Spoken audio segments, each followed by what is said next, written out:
بلقیس کا دل تو ادھر ہی موٹر سائیکل پر اپنے بھائی سے اپنا دروازہ پینٹ کروانے کا چاہ رہا تھا، مگر پبلک پلیس میں ہونے کی وجہ سے بلقیس اپنی اس خواہش کو پورا کرنے سے قاصر تھی، اور پھر تھوڑی دیر میں دونوں بہن بھائی اپنے گھر واپس آن پہنچے۔ زاہد بلقیس کو گھر کے سامنے اتار کر خود کسی کام کے سلسلے میں واپس چلا گیا۔ بلقیس اپنے ہاتھ میں شاپنگ بیگ اٹھائے اکیلی گھر میں داخل ہوئی تو اس کی ملاقات ٹی وی لانچ میں بیٹھی ہوئی اپنی امی رضیہ بی بی سے ہوئی۔ ادھر آ کر مجھے اپنی شاپنگ دکھاؤ بلقیس۔ اپنی بیٹی بلقیس کے ہاتھ میں شاپنگ بیگ دیکھ کر رضیہ بی بی نے ایک روایتی عورت کی طرح بڑے تجسس سے پوچھا، آج تو میں نے صرف آپ کے لیے ہی شاپنگ کی ہے امی۔ بلقیس نے اپنی امی کے ہاتھ میں بیگ پکڑاتے ہوئے کہا، اچھا چلو دیکھتے ہیں میری بیٹی کیا خاص چیز خرید کر لائی ہے میرے لیے۔ رضیہ بی بی بہت اشتیاق سے اپنی بیٹی کے ہاتھ سے شاپنگ بیگ لے کر جلدی جلدی اسے کھولنے لگی۔ جو ہی رضیہ بی بی نے بیگ میں پڑی ہوئی چیزوں کو اپنے ہاتھ میں لے کر بیگ سے باہر نکالا تو اپنے لیے بلقیس کی طرف سے خریدی ہوئی مختلف قسم کی چیزیں دیکھ کر رضیہ بی بی کا منہ حیرت سے کھلے کا کھلا رہ گیا۔ یہ کیا ہے بلقیس؟ رضیہ بی بی نے حیران ہوتے ہوئے پہلے اپنے سامنے پڑے ہوئے چیزوں کو دیکھا اور پھر حیرت سے دوبارہ اپنی بیٹی کا منہ دیکھنے لگے۔ امی، آج میں نے آپ کی ایک پرانی چیز دیکھی تھی جو کافی دفعہ استعمال کرنے کی وجہ سے تقریباً خراب ہو چکی تھی، اس لیے میں نے سوچا کہ آج بازار جا کر آپ کے لیے کچھ نئی چیزیں خرید لوں۔ بلقیس نے اپنی امی کی بات کا جواب دیا، میرے لیے؟ بیٹی یہ تو بہت جدید قسم کی امپورٹڈ چیزیں ہیں، تم تو جانتی ہو کہ میں اس طرح کی ریشمی چیزیں نہیں پہنتی، اور تم پھر بھی اس قسم کی چیزیں لے آئی میرے لیے۔ رضیہ بی بی نے تھوڑا غصے میں اپنی بیٹی بلقیس کو ڈانٹا، میں تو جانتی ہوں مگر زاہد بھائی نہیں جانتے نا، اور یہ اس قسم کی چیزیں انہیں ہی پسند ہے امی۔ بلقیس نے اپنی امی کے غصے کو نظر انداز کرتے ہوئے بہت سکون سے رضیہ بی بی کو جواب دیا۔ اپنی امی سے یہ بات کرتے وقت بلقیس تیار ہو گئی تھی۔ کیا مطلب ہے تمہارا؟ بلقیس اپنی بیٹی کا جواب سن کر رضیہ بی بی نہ صرف چونک گئی بلکہ اپنی بیٹی بلقیس کے منہ سے اپنے بیٹے زاہد کا ذکر سن کر رضیہ بی بی کے اندر جیسے چونٹیاں دوڑنے لگی ہوں۔ اصل میں زاہد بھائی یہ سمجھتے رہے تھے کہ میں اپنے لیے یہ چیزیں خرید رہی ہوں، اس لیے وہ دکان پر جا کر خود ہی میرے لیے یہ چیزیں سلیکٹ کرنے لگے۔ بلقیس نے بڑی معصومیت سے اپنی امی رضیہ بی بی کو جواب دیا، تو تم نے زاہد کو بتایا تو نہیں کہ یہ چیزیں تم نے میرے لیے خریدی ہیں؟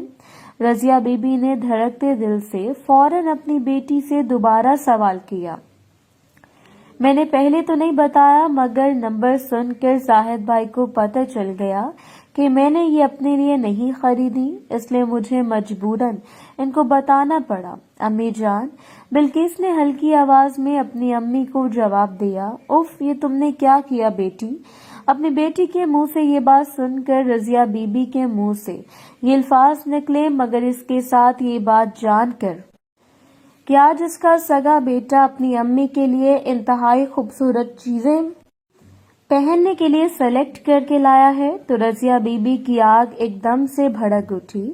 رضیہ بی بی کے اندر ایک کرنٹ سا دوڑ گیا جس کی وجہ سے نہ صرف رضیہ بی بی تھوڑا سا کام گئی بلکہ ساتھ ہی ساتھ رضیہ بی بی کا چہرہ شرم سے لال ہونے لگا۔ بلقیس نے اپنی امی کی حالت اور ان کے چہرے کے بدلا ہوا رنگ کو دیکھ لیا تھا۔ مجھے چاہیے کہ میں امی کو موقع دوں تاکہ امی تنہائی میں اپنے بیٹے زاہد کے ہاتھوں سلیکٹ کی گئی چیزوں کو اچھی طرح دیکھ کر اس لمحے کو انجوائے کر سکیں۔ یہ بات سوچ کر بلقیس نے ٹی وی لانچ سے کھسک جانا ہی مناسب سمجھا اور بولی، امی میں ذرا پانی پیوں، کہتی ہوئی کچن کی طرف چل پڑی۔ اتنی دیر میں رضیہ بی بی کا دھیان شاپنگ بیگ پر گیا تو اسے محسوس ہوا کہ بیگ میں کوئی چیز پڑی رہ گئی ہے جسے رضیہ بی بی نے ابھی تک نہیں دیکھا۔ رضیہ بی بی نے جلدی سے شاپنگ بیگ کو اٹھایا تو بلقیس کی خریدی ہوئی کریم بیگ سے نکل کر ٹیبل پر گر پڑی۔ ادھر دوسری طرف بلقیس جو ہی کچن میں جانے کے لیے واپس مڑی تو اس کے کان میں اپنی امی کی آواز دوبارہ سے گونجی، یہ کریم تمہاری ہے بلقیس، یہ بھی میں نے اور زاہد بھائی نے آپ کے لیے خریدی ہے۔ اپنی امی کی بات سن کر بلقیس کے چہرے پر ایک شیطانی مسکراہٹ پھیلی اور بہت سکون سے اپنی امی کی بات کا جواب دیتے ہوئے بلقیس کچن میں داخل ہو گئی۔ یہ کیا بول رہی ہو تم بلقیس؟ اپنی بیٹی کا جواب سنتے ہی رضیہ بی بی بلقیس کے پیچھے چیخیں، مگر اتنی دیر میں بلقیس انجان بن کر اپنی امی کی نظروں سے اوجھل ہو چکی تھی۔ اوف، آج ہو کیا رہا ہے؟ اس گھر میں میرے بیٹے نے نہ صرف میرے لیے آج اپنی پسند کی چیزیں سلیکٹ کی ہیں بلکہ میرے لیے کریم بھی اٹھا لایا ہے۔ اپنی بیٹی بلقیس کے کچن میں جاتے ہی رضیہ بی بی نے کریم کو اپنے ہاتھ میں پکڑے ہوئے سوچا، اپنے بیٹے زاہد کی اپنی امی کے لیے خریدی گئی شاپنگ کو دیکھ دیکھ کر رضیہ بی بی بہت گرم ہو چکی تھی۔ اپنے ہاتھ میں پکڑی ہوئی کریم کو اپنے سامنے بڑے ٹیبل پر رکھ کر رضیہ بی بی اپنے سیل فون کی طرف متوجہ ہو گئیں۔ یہ رضیہ بی بی کی کراچی والی بیٹی کی کال تھی جس نے آج کافی ٹائم بعد اپنی امی کو یاد کیا تھا۔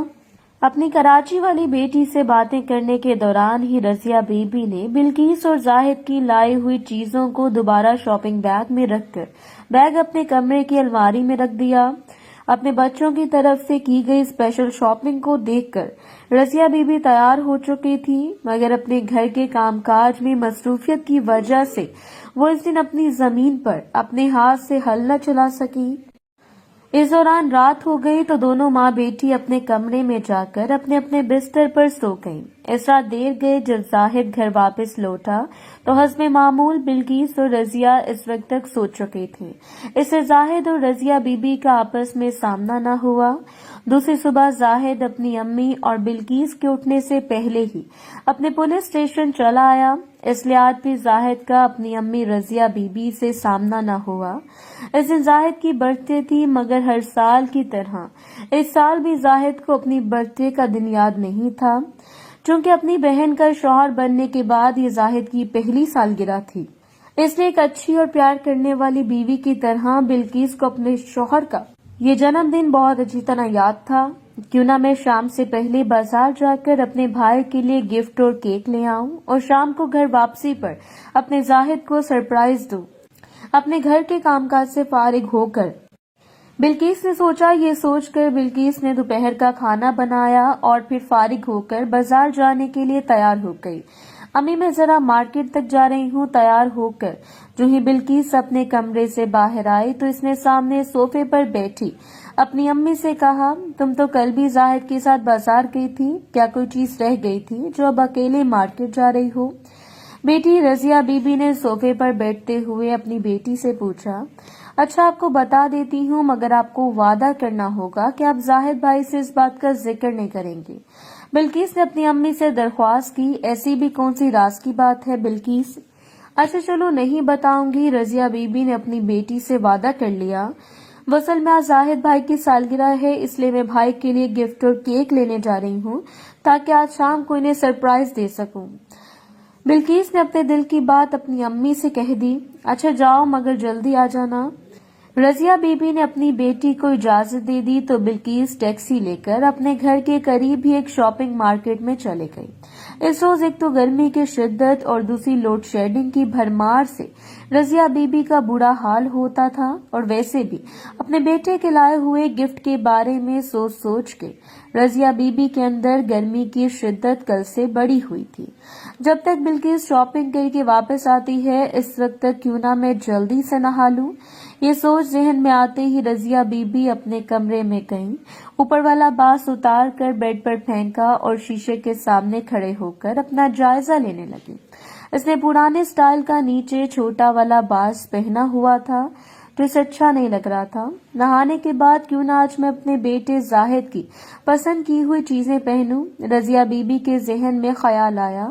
اس کے ساتھ اس نے پرانے سٹائل میں پہنا ہوا ماسک اتار دیا تو وہ اپنے آپ سے کھیلنے لگی اور باتیں کرنے لگی کہ اتنے میں رضیہ بی بی کا بستر پر پڑا موبائل فون بجنے لگا۔ اس فون نے بھی اس وقت بجنا تھا۔ رضیہ بی بی نے چڑچڑاہٹ کے ساتھ اپنے ہاتھوں کو پیچھے کیا اور بستر پر پڑے اپنے موبائل کی طرف لگ کے رضیہ بی بی اسکرین پر انکمنگ کال کا نمبر دیکھے بنا اس حالت میں اٹھا لیا اور بولی، ہیلو جی، کون؟ امی میں ہوں زاہد۔ جو ہی زاہد کی آواز فون کے راستے رضیہ بی بی کے کان میں گونجی تو رضیہ بی بی کو یوں لگا جیسے یہ زاہد کی آواز نہیں بلکہ چھوٹو ہے۔ ہاں بیٹا۔ رضیہ بی بی اپنے جوان بیٹے کی روبدار آواز سن کر اپنے جذبات پر قابو نہ پا سکیں اور بے اختیار اس کے منہ سے یہ الفاظ نکل گئے۔ رضیہ بی بی کو ایک دم سے اپنی غلطی کا احساس ہو گیا اور وہ دل میں دعا کرنے لگی کہ زاہد اپنی امی کی اس آواز کو نظر انداز کر دے۔ ادھر زاہد پولیس اسٹیشن میں اپنے کام میں بزی ہونے کی وجہ سے واقعی اپنی امی کی آواز میں چھپی ہوئی طلب کو نہ سمجھ سکا اور وہ فون کی دوسری طرف سے بولا، امی بلقیس کہاں ہے؟